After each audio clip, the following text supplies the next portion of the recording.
Welcome to the Ken Willis podcast. Today, very sad news out of Wisconsin.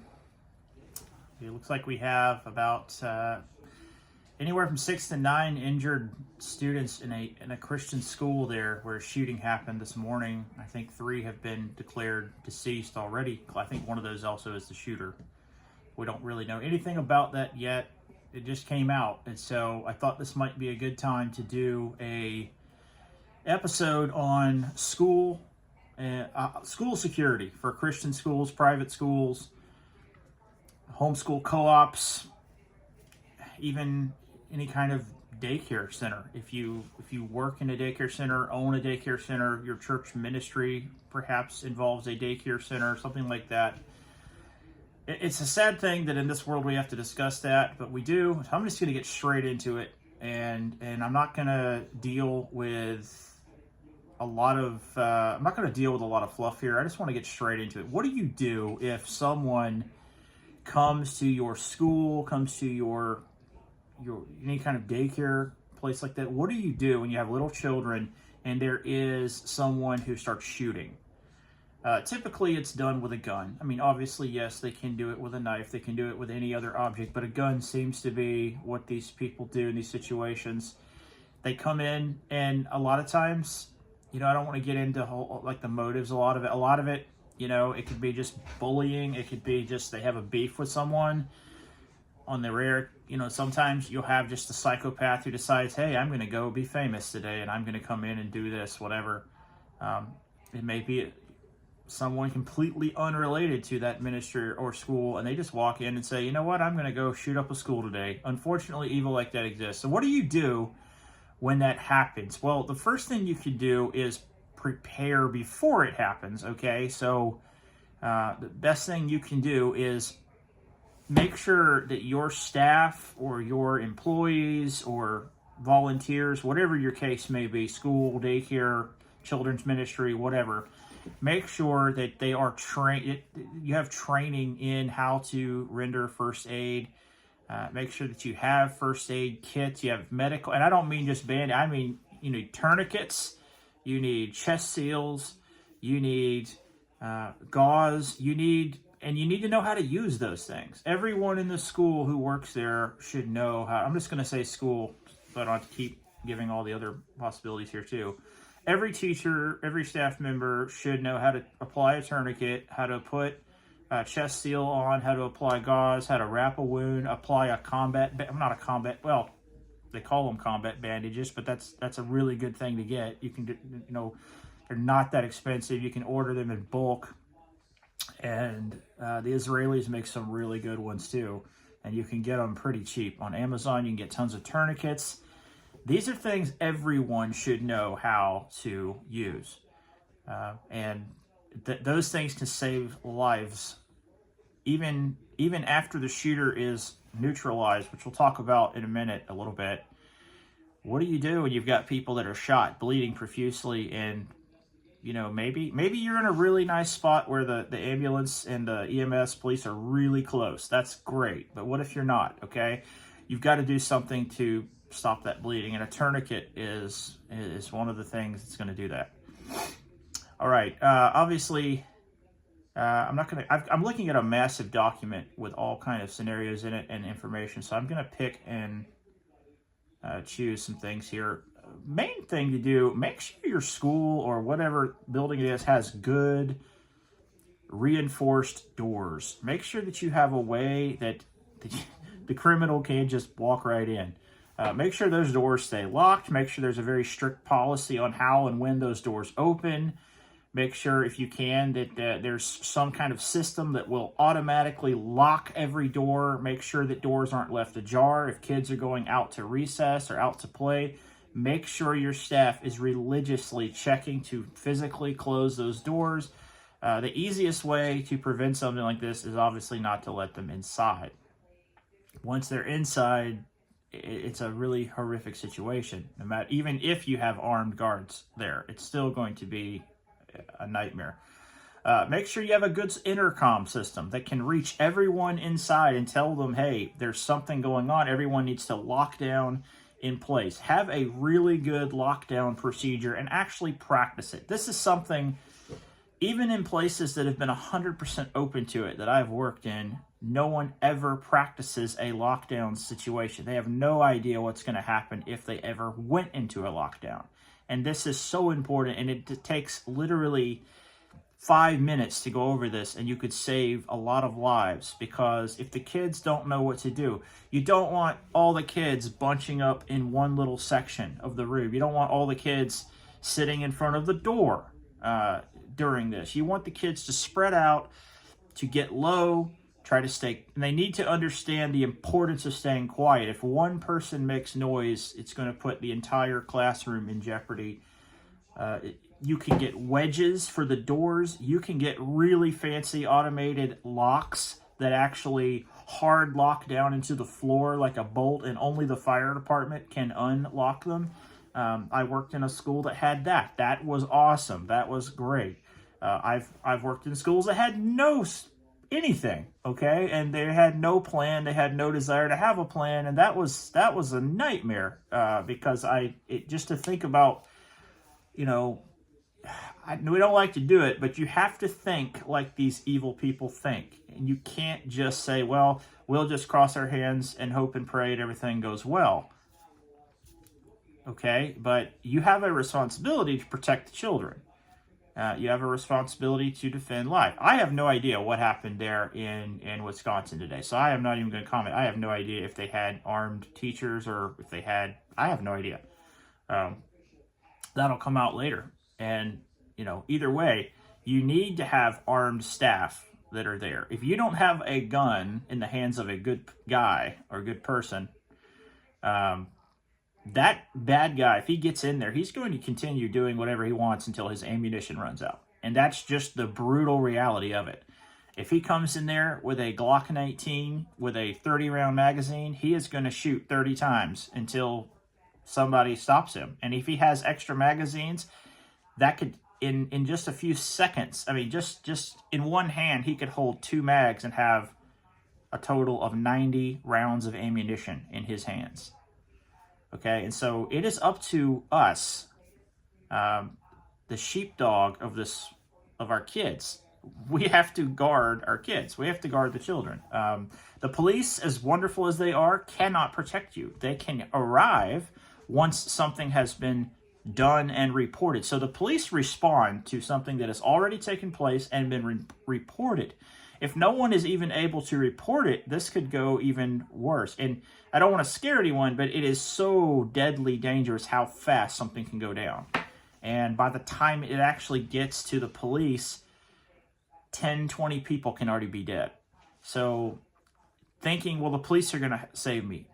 They might not. And it's not that they don't want to. They're a responding unit. They respond to things that have already happened and already been reported. So that is a really bad mentality. And I was in a school like that years ago, and man, it's really bugged me to know, like, if anything happens, it's going to be our school's fault, really, that we didn't do anything and didn't care. Don't be like that. And of course, once, I think of a pastor years ago, his church had a mass shooting in it, and he had never thought about it. And he's like, well, now I'm thinking about it, but half my congregation is dead. Yeah, everyone's going to change their mind when it happens to them, but yeah, that's not a good time to start thinking about it. All right. If I know some teachers don't want to carry, but I know a lot of I have very rarely met a teacher who was not in favor of having a weapon.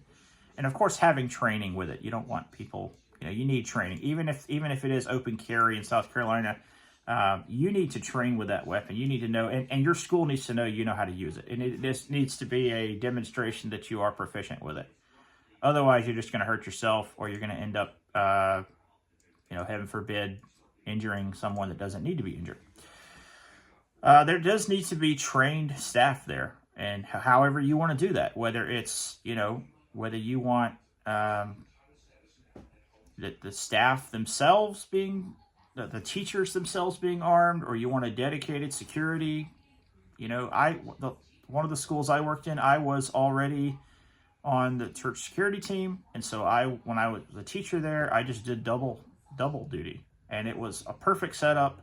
I was the only one who was carrying, but again, it was, that situation was a little more optimal for security for several reasons, but it's nice if you can have several people in case one of you gets hit or in case one of you is busy. If one of you is upstairs in a different wing of your building and then something's going on the playground, it'd be nice if several teachers on the playground were armed. And, so again, you can't be everywhere at one time. I mean, what if you're in the bathroom and something's happening and you're the only one? So again, not trying to create a boogeyman behind every tree, but it is good to have backup and have help. That is always a wonderful thing. All right. Make sure the doors are locked. If you do go into a lockdown, you need to have a very clear understanding of what to do, and the kids need to know this too. What if the teachers hit first? The kids should be able to still carry out a lockdown, whatever. All doors being closed all the way and locked, all lights turned off, any kind of noise-making equipment, TV, radio, monitors, any kind of music playing, anything that makes noise needs to be shut down immediately. If they have barricades, preferably door wedges, they're the best. I mean, it's so easy to put it in, and it will literally take the SWAT team to get it out, or the fire department to get it out. All right, stay away from doors and windows. Teach the kids, do not all get near a window. Do not get anywhere near the door. Okay, if the person starts shooting through the door, you shouldn't be anywhere near there. And also, the main reason for that is if the person can somehow look under the door or listen, you don't want them to hear anything. If they don't hear anything, they may move on to another room. And if they keep moving on to empty rooms or what they think is empty rooms, that gives you more time to get the police there. Everyone needs to know how and where to access any kind of means to call 911. And they need to know the address of your school. Every staff member should be able to recite that instantly. You'd be surprised how many people work in schools and actually don't know the address. Now, obviously, the cops and ambulance people, EMS, paramedics, they hopefully know where you are, but don't assume it. There needs to be some kind of passphrase that can be used over the intercom to let everyone know that everything is okay. Not just, hey, it's over, come on out. That's really bad, stupid. Another thing is, just because the fire alarm goes off doesn't mean everybody should just take off running outside the building. There needs to be some way to verify, hey, this is actually a real fire alarm versus the bad guy pulled it to know that all the kids are now going to pile out and just create a massive target. I know that sounds evil to even think that, but that is what they have tried to do before. So it does happen. So these people are evil, and they don't play by any rules. And so you have to think a little bit like them to get ahead of that. There needs to be a way to have communications with the teachers. Everyone needs everyone's cell number. The school needs every teacher's cell number. I know that sounds like a duh, but everyone needs to have a way that if the police arrive, the police can actually contact the teacher and let them know they are in fact the sheriff's office and not someone out the door claiming to be the sheriff's office. Anyone can say I'm with the sheriff's office, and that's a good way for. And I've actually seen video of a school shooting where students were inside the room and the shooter was claiming to be that town's police department, trying to get them to open the door. Thankfully, they did not, because they knew they had some kind of procedure in place where they knew that's not what the police were going to do.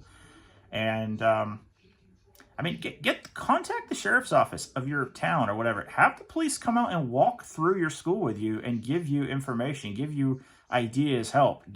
Work with them, have a plan on file with them, so that if this ever happens, the dispatcher will know, this is what happens, this is what we need to say, this is who we contact. Plan ahead for this stuff. While it's happening, it's too late. All right. I don't think I'm going to go through any of that. Let's see here. What do you do if... I'm not going to go through any of the first aid. There are hours of that stuff on YouTube you can go through. I also recommend that you go to the YouTube channel Warrior Poet Society, John Lovell and his group. I would highly recommend watching that stuff he has on. He goes through just incredible detail. I'm not going to do that here, but oh yeah, good stuff. There's a lot of garbage out there on security teams and security plans and stuff. And I mean, I don't want to get off on a tangent here, but just because somebody says they were in the SEALs or Special Forces or something and they look cool and they have, you know, they look like they know what they're talking about on the internet. Yeah, I've heard some horrible stuff given out in trainings on security, and I'm just shaking my head going like, if anybody actually does this, you're going to die. All right. The best thing to do, if you know there is someone outside the school, whoever your security people are, do not let them go outside and engage them. Just call the police. There's no reason to open. I call it the castle. The building is your castle. There's no reason to lower the drawbridge and create a situation where the bad guy can come in. There's no reason for that. Call the police. Now, if they come through, yeah, that's a whole other story. You unleash the lion on them and take them out, but you don't lower the gate, the drawbridge, at the risk of allowing that guy or person into your school. There's no reason for that. So I don't care if they're burning your car in the parking lot. Okay, insurance will cover that. Police will come get the guy. No reason to open the door. All right. Let's see. If we do get a I think I've covered all of that. Don't have kids bunch up. That's a huge thing. That just makes it easy target. And make sure, don't ever assume when you're in lockdown that no one has called 911. And I mean, hopefully if you are in lockdown, someone has, but call 911. Make sure that law enforcement and medical personnel are on their way. All right. The other thing here, do not open a locked door for any reason. Even if you hear screaming, you hear shooting, whatever you hear, and emotion will be high. You'll want to open the door to let somebody in or something. You can't open that door because it could be a trick, and it's also going to put the entire student population at risk. And that sounds horrible, but if you are in such a close proximity to the attacker that you can't get away, and you know you can't get away, there is one thing I'm going to tell you. Fight, fight, fight. I don't care if you have to use a stapler. I tell teachers and ladies this all the time. Your hole puncher is a really nice thing if you want to grab something. Wasp killer. Keep wasp killer in your desk. There's nothing illegal about wasp killer. You spray them in the face with that thing, empty it on them. They're going to be blind for several hours, maybe even permanently with eye damage. Who cares? Hit them with wasp killer. Turn your keyboard cleaner compressed air upside down and do it to them. That will actually allow a lot of those chemicals in there to go straight into their eye and irritate them to the point of blindness. So yeah, you don't have to play fair. Okay, they didn't play fair when they came into the school full of innocent children. So fight, and fight like a tiger. I mean, scratch, claw, go for their eyes, anything. You got to fight back at that point. And you know, if you teach kids that are older, maybe like, you know, high school guys or something, if it gets down to that point, tell them to help you. Surround the dude and just beat him to death with anything you can get in there and just whack him in the head. I mean, you know, you have, if it gets to that point where you know they're in there and they're going to do whatever they're going to do and there's no way out, you've just got to go zombie mode on them and just surround them until they cannot hurt anyone. Yeah, they may get you. They may get a few of you, but it's better to fight than just sit there and let them do whatever they want to do. And a lot of these people are cowards. They are so cowardly, they're not expecting any resistance. And that resistance could be enough to either make them flee or to stun them to where they can't do anything else until you can get a control of them. So any distraction, any resistance you put up in a do or die situation is better than just sitting there. You know, just sitting there on your knees begging for your life, forget that. No, go down fighting. Um, you know, use your scissors. If you have a fire extinguisher, grab that thing and just spray them in the face with it. Do whatever you got to do. Yeah, fight back, people. Fight back. That's what I'm trying to say. I'm going to end it right there.